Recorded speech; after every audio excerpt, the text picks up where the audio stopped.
This channel does not promote any violent, harmful, or illegal activities. All content provided by this channel is meant for an educational purpose only. लोग ऊपर की तरफ चले आ रहे हैं। मनीष, दूसरे हिस्से में भी आप दिखाइएगा। इस तस्वीर के बाद आपको गाड़ियां भी दिखेंगी। रवि, आपको गाड़ियां भी दिखेंगी। यहाँ से नीचे जिनके पास गाड़ी है वो गाड़ी लेकर के ऊपर की तरफ चले आ रहे हैं। चूंकि ये ऊंचाई वाला स्थान है, यहाँ एक छोटा सा ये पहाड़ है और पहाड़ के हिस्से में आगे जाकर के जो स्थान है उस स्थान पर लोगों को रहने के लिए कहा गया है। ये तस्वीर भी आप देखिए, नीचे जो लोग बैठे थे वो किस तरीके से तुरंत में यहाँ पहुंचे हैं। आनंद फानन में उन्होंने अपना घर छोड़ दिया है। कोई खाना खा रहा था, कोई अपने घर में आराम कर रहा था। आपको सामने कुछ महिलाएं खाना खाती हुई नजर आएंगी। वो सब नीचे से ऊपर की तरफ चले आए हैं। उन्हें कहा गया कि अभी खतरा ज्यादा है। हालांकि अलर्ट पहले किया गया था, पहले से अलर्ट पर था। 3 दिन का वक्त दिया गया था और आज दूसरा ही दिन है। 26 तारीख के बाद 27 और 28 कहा गया था, 27, 28 और 29। और अभी जब 28 तारीख को मैं आपको ये बता रहा हूं, अब से तकरीबन आधे घंटे पहले लोगों को इस इलाके में रहने से मना कर दिया गया है। सब कुछ खाली कर दिया गया है। आपको ये जेसीबी मशीनें दिख रही होंगी। जेसीबी को भी यहां से आगे जाने को कह दिया गया है। जो जेसीबी मशीनें लगातार सड़कें साफ कर रही थी, किसी तरीके से लोगों के लिए राहत और बचाव के कार्य में जुटी थी, उसे भी ये कह दिया गया है कि अब आप इस जगह को खाली कर दीजिए। और जहां मैं अभी खड़ा हूं वहां आप देखेंगे तो चारों तरफ लोग हैं, गाड़ियां हैं और धीरे धीरे लोग इस ऊंचे स्थान पर पहुंच रहे हैं। जी, একবারে আমরা সেই ছবিটা আপনাদেরকে দেখাচ্ছি যখন হাই অ্যালার্ট জারি হয়েছে এবং হাই অ্যালার্ট জারি হওয়ার পরই কিন্তু সেখান থেকে তাদের প্রত্যেককে সরে যেতে বলা হয়েছে। দেখাচ্ছি আপনাদেরকে সেই মুহূর্তের ছবিটা, আপনারা দেখতে পাচ্ছেন। TV9 একেবারে গ্রাউন্ড জিরো থেকে আপনাদের সামনে প্রত্যেকটা মুহূর্তের ছবি তুলে ধরছে। আর দেখুন, একটার পর একটা নেপাল থেকে যে ছবি সামনে আসছে সেখানে দেখা যাচ্ছে আকাশ পথে উদ্ধারের কাজও যেমন চলছে, ঠিক তেমনি একেবারে কাদাতে যারা আটকে পড়েছে তাদেরকে সেখান থেকে ওঠানোর চেষ্টা চালানো হচ্ছে সেনাবাহিনীর পক্ষ থেকে। ভয়াবহ পরিস্থিতি নেপালে, সেখানে হাই অ্যালার্ট জারি।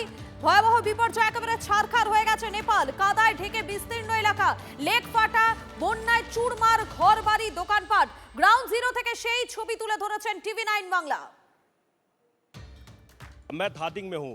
बैरिनी एक जगह है धादिंग में, मैं वहाँ हूँ और इस तस्वीर को देखकर आप बहुत आसानी से ये अंदाज़ा लगा सकते हैं कि हालात किस तरीके के रहे होंगे, किस तरीके का वो मंजर रहा होगा, वो खतरनाक मंजर। अब हालांकि जो सड़क के ऊपर जो दलदल था उसे हटाने की पूरी कोशिश की जा रही है। सामने जो आपको वो गाड़ी दिख रही होगी, जेसीबी है, उसके सहारे कोशिश की जा रही है कि किसी तरीके से उस दलदल को हम हटा दें और उसके बाद इस इलाके को पहले की तरह कर दें। लेकिन दूसरी तरफ सड़क के दूसरे हिस्से में जो तस्वीर आपको दिखेगी वो तस्वीर बताएगी कि इतनी आसानी से सब कुछ नहीं होने वाला है। क्योंकि नेपाल के लोगों के सामने जिस तरीके की चुनौती है, नेपाल के लोगों के सामने जिस तरीके के हालात अभी बने हुए हैं, उस हालात से निकलने में अभी लोगों को बहुत वक्त लग सकता है।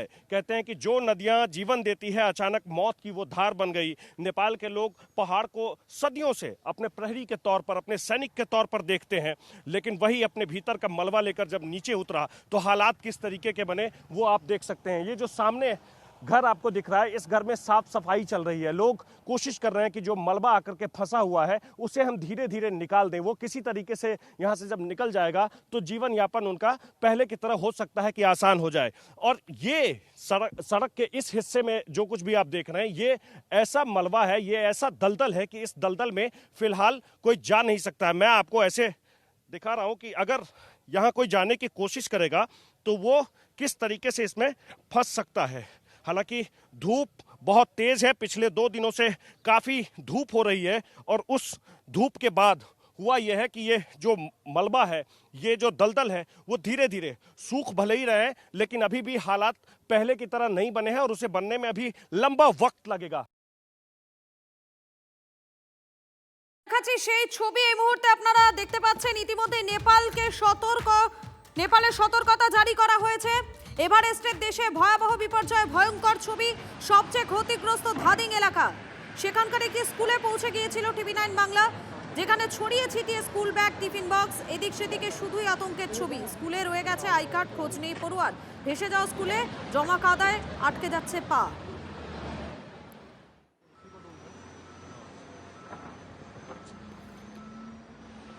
इस स्कूल में चलें और इस स्कूल के हालात को भी आपको दिखाएं। एक भी क्लासरूम सुरक्षित नहीं है, एक भी क्लासरूम बचा नहीं है। कोशिश करते हैं हम उस क्लासरूम तक चलने की। जैसे ही एक खबर आई, ये सूचना पहुंची इन लोगों तक, तो बच्चे अपने स्कूल बैग छोड़कर चले गए। एक स्कूल बैग आपको दिखेगा, ये उम्मीदों का बस्ता जो बच्चा यहाँ लेकर आया था, अब ये बस्ता सिर्फ यहाँ बचा हुआ है।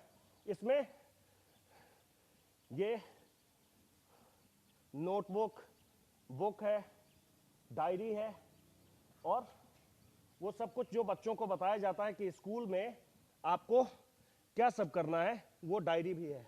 एक किताब यहाँ भी है। ये सब ऐसे ही है। यहाँ इस तरफ दिखाइए। बच्चे तो किसी तरीके से यहाँ से चले गए, लेकिन उनके बैग यहीं रह गए। तो ऐसी स्थिति है। हम क्लासरूम तक पहुँचने की कोशिश करते हैं, क्लासरूम को दिखाने की कोशिश करते हैं। सुरभि, अगर हम पहुँच पाए तो, हालांकि यहाँ हालात बहुत अच्छे नहीं है। मनीष, इसे दिखाइए। ये देखिए, यहाँ से बच्चे तो किसी तरीके से चले गए थे, लेकिन उनका स्कूल बैग ऐसे ही रखा हुआ है। आप इससे अंदाजा लगा सकते हैं कि बच्चे किस स्थिति में गए होंगे। जब उनके पास ये सूचना पहुंची होगी, वो बच्चे किस तरीके से यहां से भागे होंगे, ये सब कुछ आप देख सकते हैं। और अब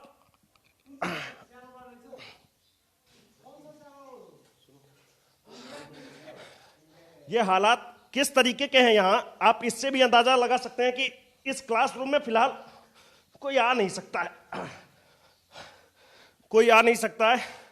और ये क्लासरूम वैसे ही है जिस क्लासरूम में बच्चे बैठकर पढ़ते थे, लेकिन वो बेंच, वो डेस्क, एक बच्चे का आई कार्ड आपको दिखेगा, जो स्कूल का आई कार्ड है, वो आई कार्ड आपको दिखेगा, यहीं रखा हुआ है, शिशिर खड़का।